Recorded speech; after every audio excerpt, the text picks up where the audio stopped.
Dr. Mulder, let me start with you. Of course, you're going to get these questions. People are going to say, where's Peter Mulder today? Do you know where he is? Of course I know where he is. He's busy with his official duties. There's a policy conference of the department, not the department, but of Agri SA in Stellenbosch that started at 8 o'clock this morning, and he's attending that. He's doing his job. All right. There are calls for him to resign. Do you know what his thinking is around those calls? There's no reason why he should resign at all. Maybe we should start at the beginning. When President Zuma came to power in 2009, he extended an invitation to him to join the executive as a deputy minister. Now, at that stage, you'll remember that agriculture and land reform was basically the same department. We made it clear to the president that we have strong views with regard to land reform and that we are not going to serve in that capacity. And consequent to that, the two departments were basically split. We've now got a different department. The Department of Agriculture is one section dealing basically with food security and the whole question of farmers, and then a different department dealing with land reform. So he's serving as the Deputy Minister of Agriculture, and he's not dealing with land reform in that capacity. So with regard to the call from the Communist Youth League or whatever for him to resign, there's no reason for him to do so. He's serving in the executive on the invitation of the president. If the president doesn't want that to be the case, then the president should withdraw his invitation. But the president, of course, warned Dr. Mulder last week about his utterances on this, which obviously implies that the president does not approve of his comments on this matter. Well, maybe a debate like this morning is absolutely necessary, and maybe another debate in Parliament is even more necessary so that we can go back to exactly what was said, and that we can take the emotions out of this and come to what exactly was said, not what people think. Okay, tell us what was said and why. Well, the fact of the matter is that the President in his State of the Nation address basically referred to the question of land distribution and land reform, and he made the statement that the concept of willing buyer, willing seller is not a successful concept. Yeah. Now, that has huge implications for land, and if we say that land is an emotive issue, it's emotive for all South Africans, not for one section of the population. And let's be clear, it wasn't the first time the President said that. He said it in 2009. Yes, but he said this now in his State of the Nation address, Sure. and we all know that the ANC is on its way to its policy conference in the middle of this year, so we know where we are going. Then the President also said basically that he gave certain percentages. He said that 87% of the land belongs to whites, which we dispute. It's not correct. And he said only 8% of land has so far been successfully distributed to the black population, figures that we do not agree with. And then basically, Peter Mulder in his speech basically referred to those figures, and he said that he disagrees with those figures and he thinks they are wrong, and if the department takes that as a point of departure, they're setting themselves up to fail even before they start. And then he took a historical perspective by saying how things developed in South Africa, and unlike as being reported all the time, he never said, not for 1 second said, that certain areas of South Africa were inhabited before the white people came here. He never said that. So we can go into those details as well. No, just clarify for us. What did he say then? Around the Bantus and the 40% that they are not. He didn't refer to the Bantus. I know that is also being said. He referred to an academically linguistic used phrase. Bantu-speaking people. Bantu languages. Yeah. And that is an academic term for people who moved from Central Africa down south. That's it. And we can talk about that as well. And he basically said, and I can quote exactly what he basically said. Let me just get that exact part. Yeah, please. He said, Africans in particular, and he referred to the ANC's kind of definition that they use. They talk about black people in general and Africans in particular when it suits them. He said Africans in particular never in the past lived in the whole of South Africa, and that is what's been claimed, but he said never lived in the whole of South Africa. The Bantu-speaking people, referring to that academic term, moved from the equator down, while the white people moved from the Cape up to meet each other at the Kei River. There is sufficient proof that there were no Bantu-speaking people in the Western Cape and Northwestern Cape. Yeah. And then he said these parts form 40% of Africa's land surface. That's what he said. Yeah, well, and I mean, I don't see any contradiction with what's being reported, because people are saying, well, he said there's proof that no Bantu-speaking people occupied the Western and the Northern Yes, Cape. because it was occupied by the Khoi and the San at that stage. And then he says that the Bantu-speaking people then have no claim in about 40% of the country. No, he did not say that. But by implication. No, no, by implication. He did not say that. We should stick to what was said in this debate. The Western, all right. The Western and the Northern Cape constitute about how much of South Africa? 40%. Yeah, so what it means is that 40% was never occupied by the Bantu-speaking people. Well, if that's let's look into it. Do you think there's a possibility that it might be true? Tell me, is it true? Well, the history book says it's true. Whose history book? Oh, well, now this is another debate. We can go about that. You bring your books, I'll bring my books. No, but I mean, tell me whose history book are you referring to? We,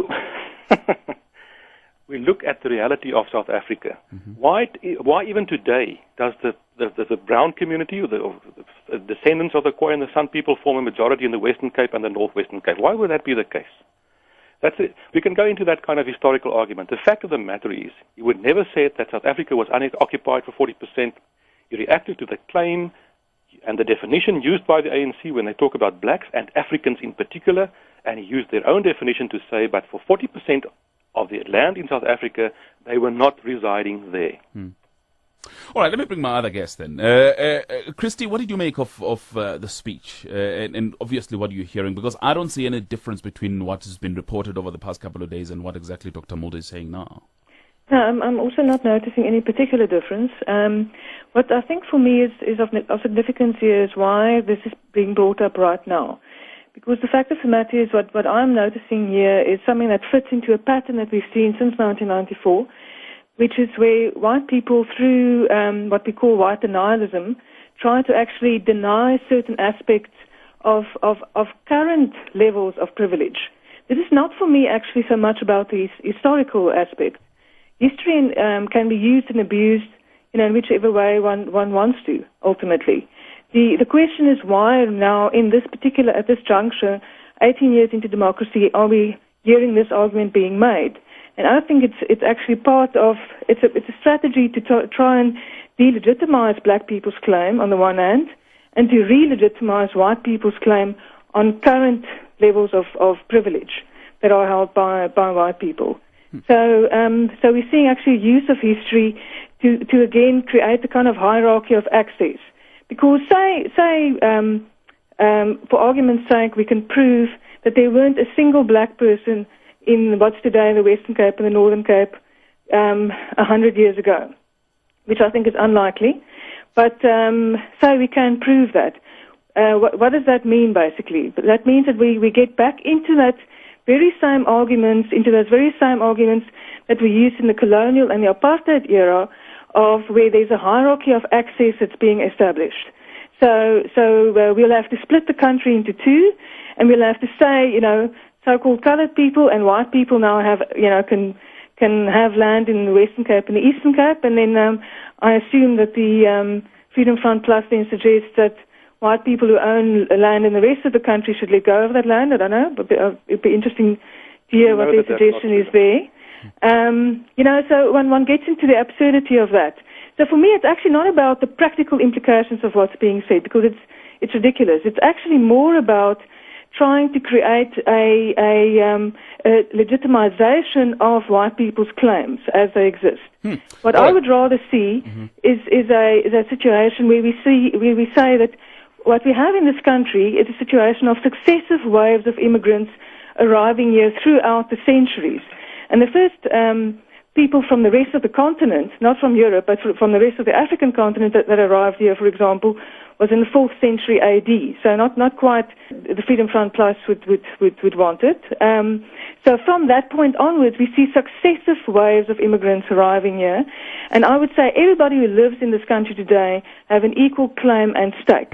But as we know, colonialism and apartheid have denied black people their equal claim and stake, and in this country.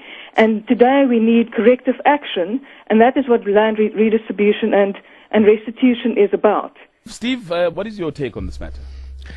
Thanks, Colin, for the opportunity. I think when I was actually first told about this debate, my sense was that we were going to debate the historical validity of the claim that was made by Mulder in Parliament last week. And I think the public's reaction is actually based on and is a true reflection of what the statement actually implied. And this has been an age-old kind of, Africana argument about, probably justifying a series of political scenarios in South Africa, historically. And I think the latest would be to justify the creation of homelands. The same argument had actually been used. And it is no surprise today that the Freedom Front would still be using the argument that 40% of the Western Cape and Northern Cape were not populated by, Bantu or African, whatever term we want to use. But I think we are missing the point here. Yeah. And the point is that, there has been interaction between different people historically. There has been interaction between the Khoi and the San. Interaction which at some point, would have taken away any differences between the two. And hence we could actually talk at some point, at the height of this interaction, as the San being Khoi without cattle and Khoi being San with cattle. And the same kind of interaction would have happened between the Gunukwebe Xhosa and the Khoi.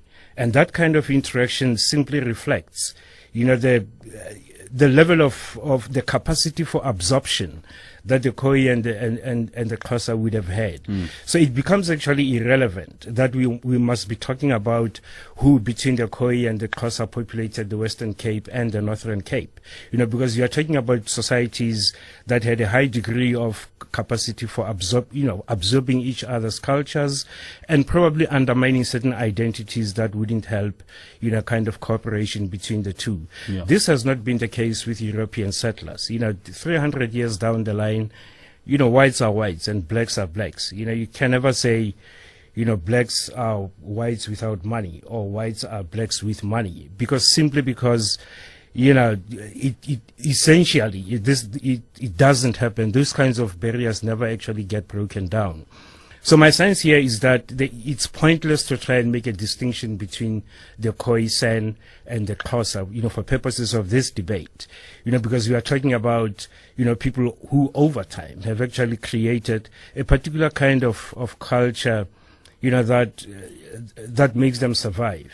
Interaction between the Khoi, San, and the Europeans is well known. Probably, some of it actually ended with a couple of smallpox epidemics for the Khoi. Okay. And almost, total annihilation of the Khoi and San as people.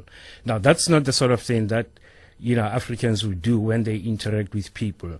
And I think it's a kind of projected psychology, on the part of the Freedom Front, that Bantus should have done to the Khoisan what they did, at the point of interaction. And this is another thing that we probably have to debate.